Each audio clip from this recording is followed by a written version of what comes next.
We used to have open submission process. Now we do it a couple of times a year. We'll open up for submissions. Okay. We have like a 0.05% approval rating. I mean, I think this year we had a couple thousand submissions and we accepted 3 bands. Okay. At every turn, you're trying to figure out how to make yourself different. You know, for your clients, like how to produce at another level, how to keep your client. You know, and when you present a film or a project or a commercial or whatever, and the music is next level, I don't know, it kind of puts a bunch of other things at ease, you know. Welcome to Cinema 5D on the Go. Moving conversations about moving images with filmmakers and industry leaders. Brought to you by Manfrotto, Schneider, Panasonic, and Olympus OMD in association with Sony. This is your host, Nino Leitner. What I find, the type of music you guys sell is not something that I could hire a composer for. You know what I mean? Right. Very rarely. I mean, it's like a lot of the stuff is indie bands. I mean, of course you do have like instrumental stuff as well, but you know, like a lot of composers complain about stock music because, you know, they don't get jobs anymore. Where on the other hand, as a filmmaker, very often what's the case with these, I mean, I'm an indie filmmaker and I think a lot of our audience are.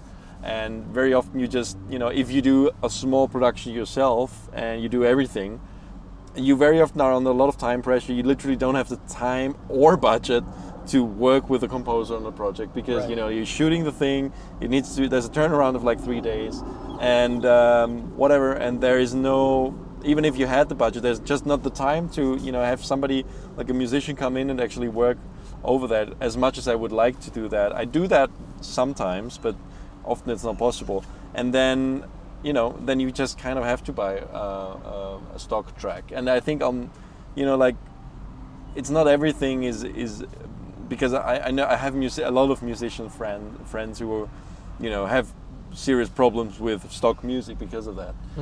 Because, you know, especially in the music field, people just buy more and more stock music and don't actually work with composers anymore. But, you know, on the flip side, I think you guys are balancing that quite well in terms of that the quality of the stuff that you have is quite high, and it's not, you're not selling it for cents, you know, like it's actually worth something, and you can hear it, you know, it's really high quality stuff. So the decision is not so much, you know, like, do I hire a composer or buy something from Musicbed? It's more like, I will go with Musicbed in this case because I don't have the time to work with a composer. If I had the time, you know, I might find somebody who does that for $1,000. Oh, absolutely. But in this case, it doesn't make any sense. So, and I get a very high quality track, which is, of course, it's always kind of a compromise in a way, right? Because it's not,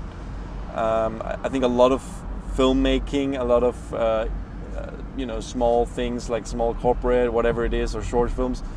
Of course, you know, the director might have something in mind, something specific, but cannot get it, and then has to work with the stock music. But it's the best possible compromise, in my opinion, because your music, in short, doesn't sound like stock music. Right. And well, that's this typical stock music thing, you know, like this typical corporate type of shit that always sounds the same.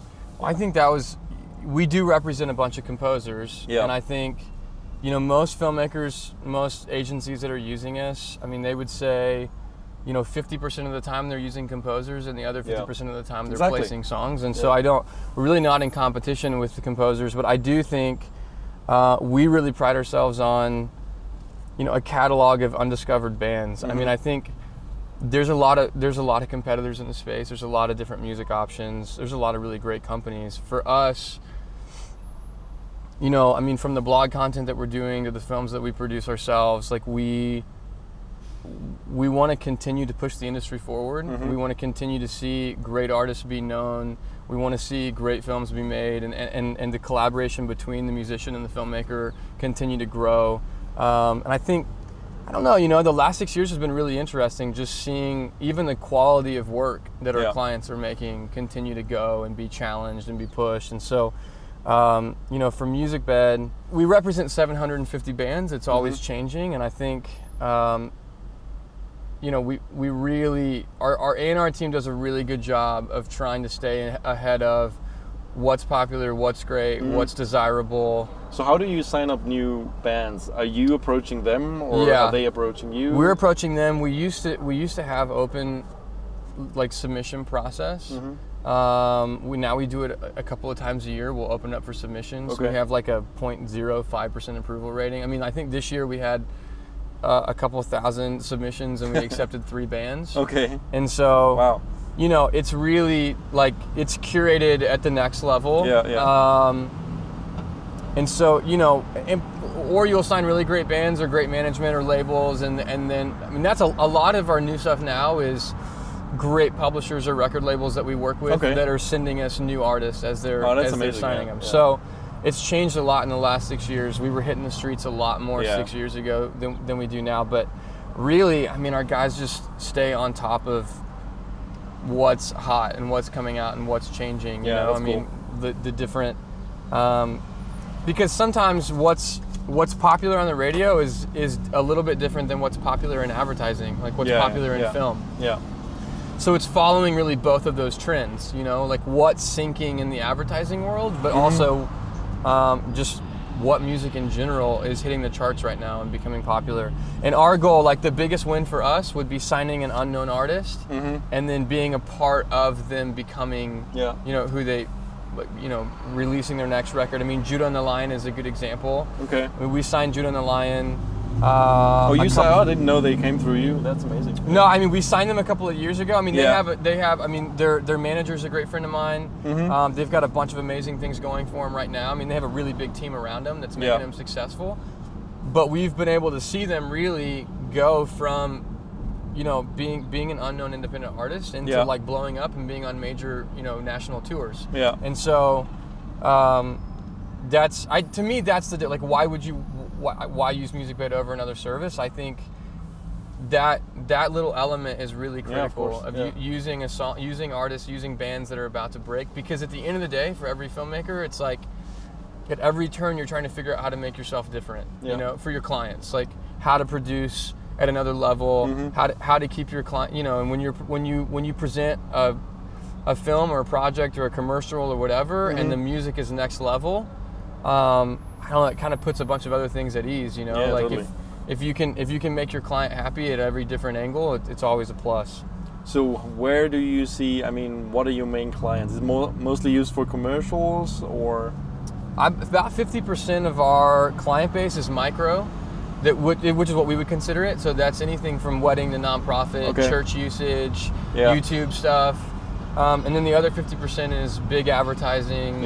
TV and film, video games. I mean, there's all kinds of different uses for music, but that's really a good split. Right I mean, down the middle.